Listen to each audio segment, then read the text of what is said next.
Hello, hello! Magandang hapon, bayan! Nandito na naman tayo sa hulihan ng mga halo.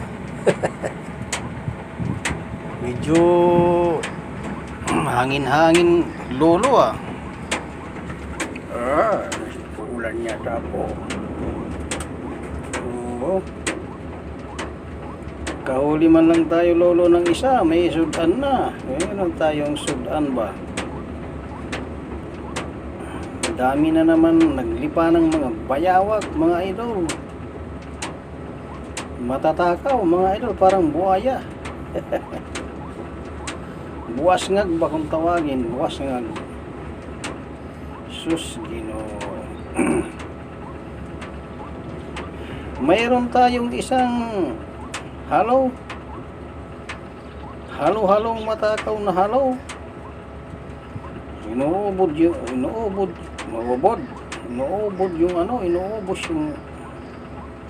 bituka.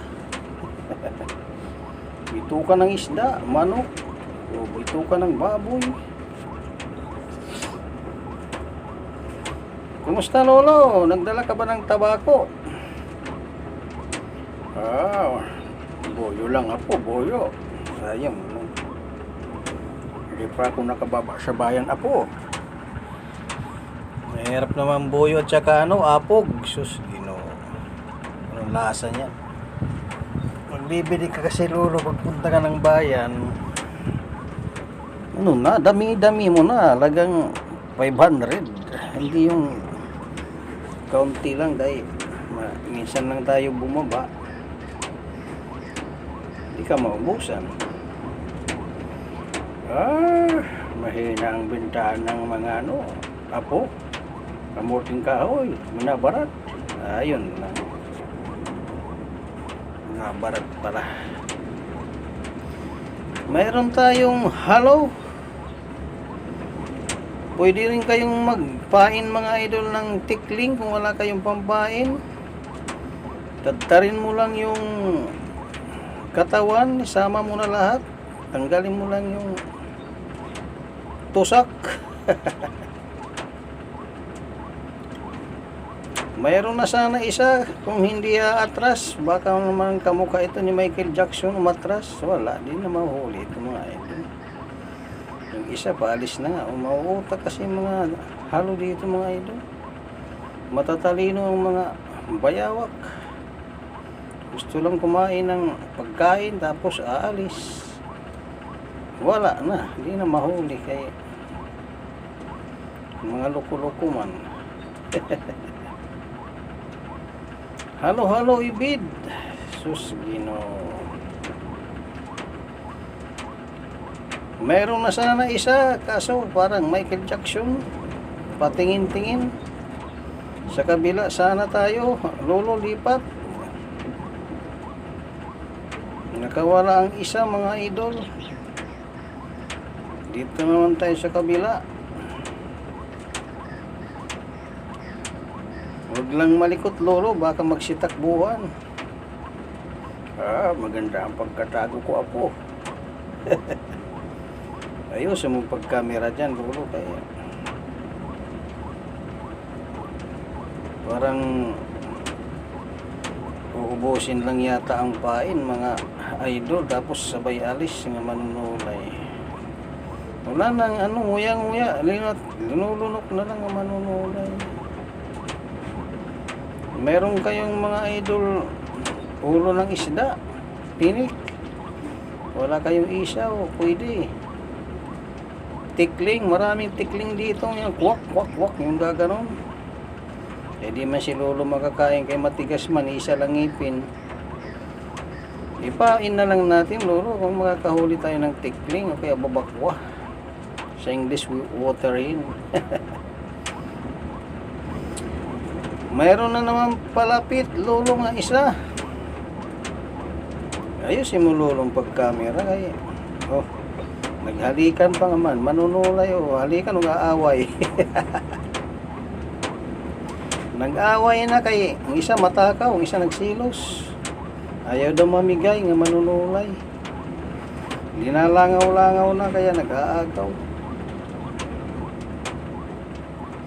Maraming mga bayawak dito sa kabundukan mga idol, kay hindi man napapasyalan ng mga tao, kay malayo man.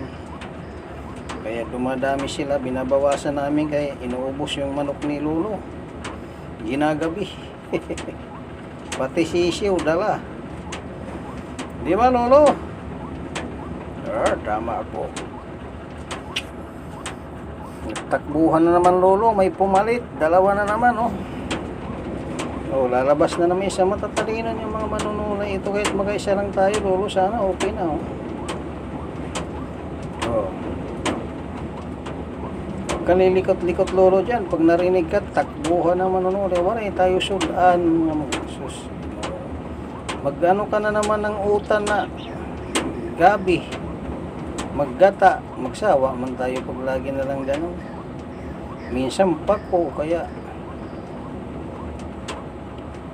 kinakain mo, Lolo, yung malambot na gulay. Utan, apo, utan. Yun lang. Mayroon dalawa mga idol, kahit malang isa okay na. Kaya di man makakain si Lolo nito, maglugaw na lang, Lolo. Tama po. Wala na akong pinapakatigas ang laman niya, po. Oo. Oh, wala na. Tumakbo na. Tatlo na pala. Oh, may isa pa doon sa dulo, Lolo. Oh, sigurado na ito. Meron na tayo isa, Lolo. Nag-lock ng isa, oh. Meron, oh. Sa sobrang dami nila mga idol, oh. Tatlo na, oh. Kaya binabawasan namin ni Lolo pa isa-isa man lang, kahit may ulam kami araw-araw. Puro naman lang pako. Ay, Lolo, nahalata ka yata, ah. Ay, kahit pamalata, Lolo, oh, wala na. Hindi na makawala ito. May sudan na tayo mga idol. Sigurado na ito, kay nag-lock na, oh. Medyo malaki-laki naman. Pwede na ito mga 2 araw mga idol. Oh, nakakaikay, may malaki sana, oh. Monster yung isa, oh. Dumating na bago. Kaso wala na. Hindi na lalapit yan, Lolo, kay nakahalata na may tao tumitingin dito. Sabi ko sa iyo, eh, matatalinong mga loko-loko na yan, umalis na. Babay na, babay na manunulay.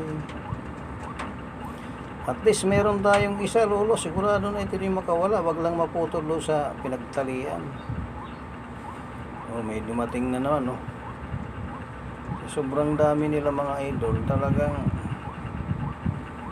ginagabi yung manok ni Lolo. Kaya, oh, may dumating na naman na bago. Kaya binabawas-bawasan namin to. Wala man, di man lumalaki ang manok dito pag hindi mo linagyan sa kudal. Pag nasa labas lang, hindi na makauwi. Kaya hinahabol ang manunulay itong mga manunulay na to, kaya matatakaw ito sa manok, eh. Di ba, Lolo? Tama po. Hindi tayo makaparami ng manok, kaya ginangat-ngat man itong mga buwas ngag. Kaya masarap itong mga idol na ginata. Pagkuluan mo lang sa luya, tanglad, saka dahon ng ano. Kahit anong maasim dyan ba, tanggal ang langsa niyan. Saka kung gusto nyo, adubuhin para malambot na yung pinakuluan muna. Pero pinakadabis talaga yung pinatuyo sa gata, yung minamantika na, tapos may sili, konting suka. Ay sus, didilaan pa. Kung nangipin lang si Lolo, pati yung daliri dinidilaan. Kabataan ko pa po. Masarap ang ulam na ganyan. Parang mas masarap pa sa manok, eh. Oo. Kasi manok ang kinakain niya, manunulay. Mayroon na tayo isa mga idol. Pwede mo na yan, Lolo, kunin ang isa. Huwag na tayo magdagdag, tayo. Baka masira. Gawin nating tinapa. Yung pinainit lang sa abo. Yan ang sinauna naming pagluluto para tumagal ang karne. ginagawang tinapa. Okay na ito mga idol, may isa na. Mayroon na tayong sudan sa hapagan, mayroon na tayong hindi naman puro gulay, may karni na. Lumayas ng isa, nakahalata na may tao. Gumagalaw kasi si Lolo. Maraming salamat po sa inyong panonood. Paki-support naman sa channel ni Lolo. Na man lang madagdagan, paki-like at share.